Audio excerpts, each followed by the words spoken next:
안녕하세요. 오늘은 조선 왕조 500년 역사상 가장 극적이고 파란만장한 삶을 살았던 19대 국왕 숙종의 이야기를 들려드리겠습니다. 1661년에 태어나 1720년에 세상을 떠날 때까지 숙종은 무려 46년간 조선을 통치했습니다. 이는 조선시대 국왕 중에서 아들 영조 다음으로 긴 재위기간이었습니다. 숙종은 할아버지 효종부터 아버지 현종까지 척자적손, 장자장손의 완벽한 계보를 이어받은 정통성의 상징이었습니다. 하지만 정통성이 완벽했던 만큼 그의 성격과 통치 방식은 극도로 복잡하고 격정적이었습니다. 1661년 음력 8월 15일 훗날 숙종이 될 왕자가 태어났습니다. 그의 어머니 명성황후 김씨는 시어머니에게 이런 말을 했습니다. 세자는 제배로 나왔지만 그 성질이 아침에 다르고 점심에 다르고 저녁에 다르니 저로서는 감당할 수가 없습니다. 어머니조차 감당하기 어려워했던 어린 왕자의 성격. 명성황후는 며느리 인현왕후에게 이런 경고를 했습니다. 그 간교함이란 이루 말할 수 없고 추상께서는 평소에도 분노의 감정이 불길처럼 일어나시니 간악한 사람이 그것을 옆에서 부채질한다면 그것은 큰 재앙이 될 것입니다. 이 경고는 훗날 현실이 되었습니다. 1688년 숙종실록에는 이런 기록이 남아 있습니다. 이 시기부터 상께서 노여움이 폭발하고 점차 번뇌가 심해져서 입에는 꾸짖는 말이 끊이지 않았고 밤이 되면 또한 잠들지 못하였으며 마음이 답답하고 숨쉬기가 곤란할 정도로 번뇌가 심하였다. 현대의학의 관점에서 보면 숙종은 분명히 심각한 스트레스성 질환을 앓고 있었습니다. 불면증, 호흡곤란, 극심한 분노조절 장애 등은 모두 화병의 전형적인 증상들이었습니다. 1674년 음력 8월 23일 아버지 현종이 갑작스럽게 승하하자 14세의 어린 나이로 왕위에 올랐습니다.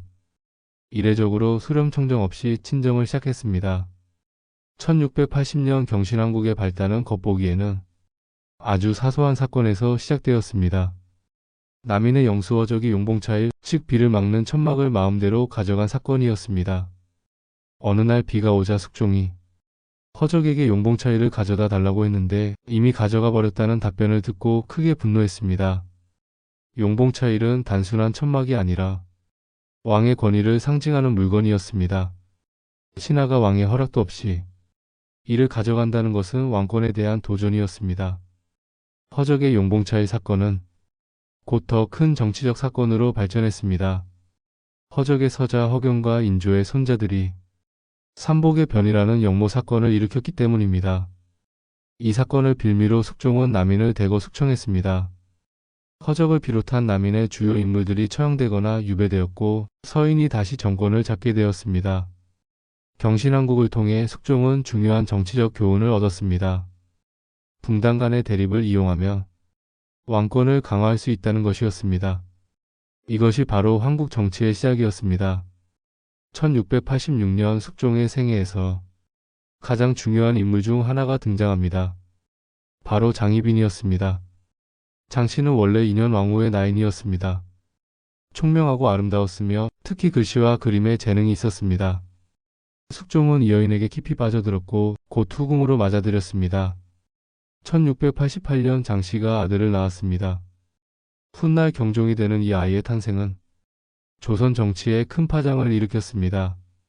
숙종은 이 아이에게 원자, 즉 세자에 준하는 지위를 주려고 했습니다. 하지만 당시 정권을 잡고 있던 서인들은 이를 강력히 반대했습니다. 서자를 원자로 책봉하는 것은 척서차별이라는 유교적 질서를 흔드는 일이라고 주장했습니다. 1689년 숙종의 격정적인 성격이 폭발했습니다. 그는 서인들의 반대를 왕권에 대한 도전으로 받아들였고 급작스럽게 정치적 대변력을 단행했습니다. 숙종은 경종의 원자 책봉을 반대한 서인들을 대거 숙청했습니다. 가장 극적인 것은 서인의 거두 송시열의 처형이었습니다. 송시열은 조선 성리학의 대가로서 숙종의 스승이기도 했던 인물이었습니다. 더욱 충격적인 것은 인현왕후의 패출이었습니다. 숙종은 경종의 원자 책봉을 반대한 세력과 연결되어 있다는 이유로 정비인 인현왕후를 패서인으로 만들었습니다. 서인이 몰락한 자리에 남인이 다시 들어섰고 장씨는 희빈으로 책봉되었으며 경종은 원자가 되었습니다. 기사한국 이후 5년간 남인이 정권을 잡고 있었습니다. 하지만 남인들의 극단적인 정치 보복은 민심의 이반을 가져왔습니다. 1694년 서인들은 결정적인 기회를 포착했습니다. 남인들이 백성들 사이에 불안한 소문을 퍼뜨리고 있다는 밀고를 한 것입니다. 숙종은 이 밀고를 정권 안정을 위협하는 심각한 사건으로 받아들였습니다. 1694년 갑술왕국을 통해 남인을 모두 축출하고 서인으로 교체했습니다. 가장 극적인 변화는 인현왕후의 복이었습니다. 숙종은 5년 전 자신이 패출시킨 인현왕후를 다시 궁으로 맞아들였습니다. 이는 장희빈에게는 치명적인 타격이었습니다. 갑술왕국을 통해 숙종의 황국 정치는 완전한 형태를 갖추었습니다. 경신왕국에서 남인을 축출하고 서인을 집권시켰고 기사왕국에서 서인을 축출하고 남인을 집권시켰으며 갑술왕국에서 다시 남인을 축출하고 서인을 집권시켰습니다.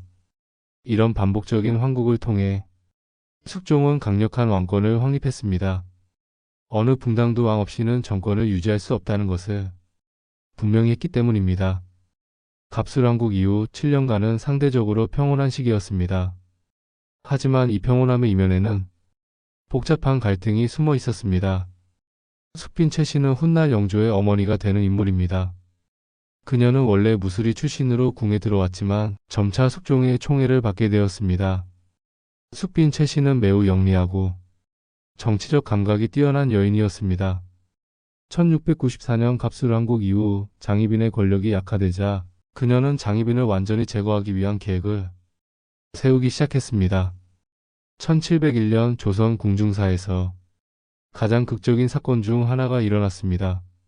숙빈 최씨가 장희빈을 인현왕후를 저주했다는 제목으로 고발한 것입니다.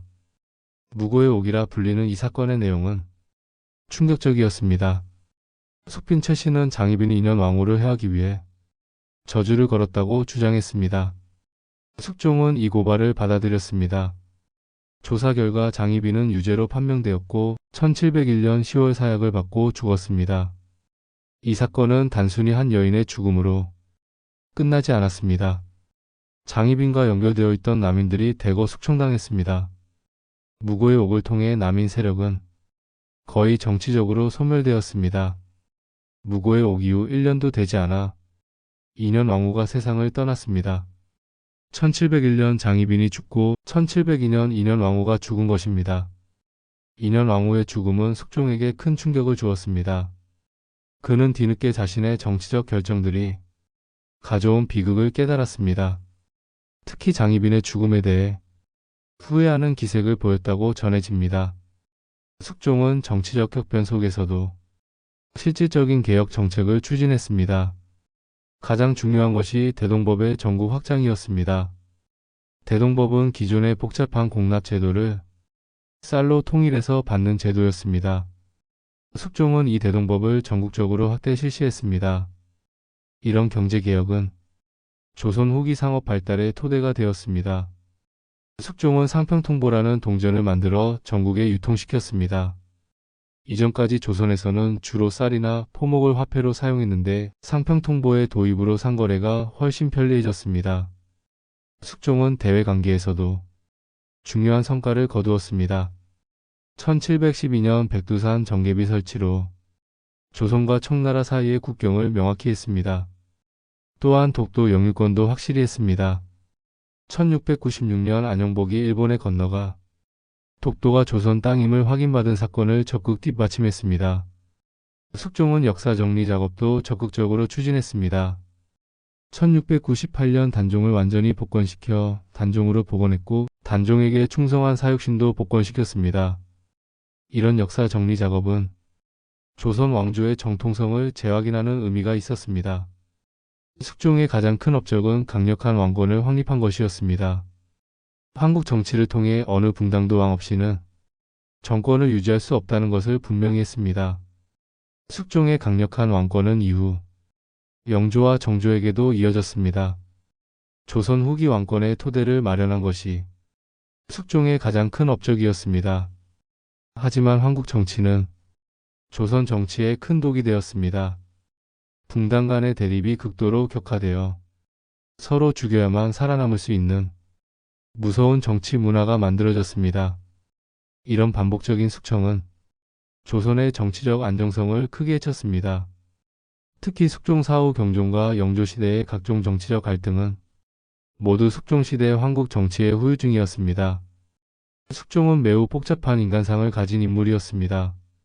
한편으로는 강력한 개혁 의지와 뛰어난 정치적 감각을 가진 영웅적인 면이 있었습니다. 하지만 다른 한편으로는 감정적이고 독단적인 면도 있었습니다. 자신의 의견에 반대하는 세력을 용납하지 않았고 이를 위해 극단적인 수단도 마다하지 않았습니다. 숙종의 46년 재위는 단순히 긴 기간이 아니라 조선사의 격변기를 이끈 의미 있는 시간이었습니다. 그는 조선 중기에서 후기로 넘어가는 전환점에서 강력한 리더십을 발휘했습니다. 숙종은 완벽한 성군도 완전한 폭군도 아닌 인간적인 면을 가진 왕이었습니다. 그의 복잡한 인간상과 극적인 삶의 이야기는 앞으로도 계속 많은 사람들의 관심을 끌 것입니다. 숙종의 46년 통치는 조선사의 큰 전환점이었습니다. 그의 선택과 결정이 조선 후기 300년의 역사를 결정했다고 해도 과언이 아닙니다.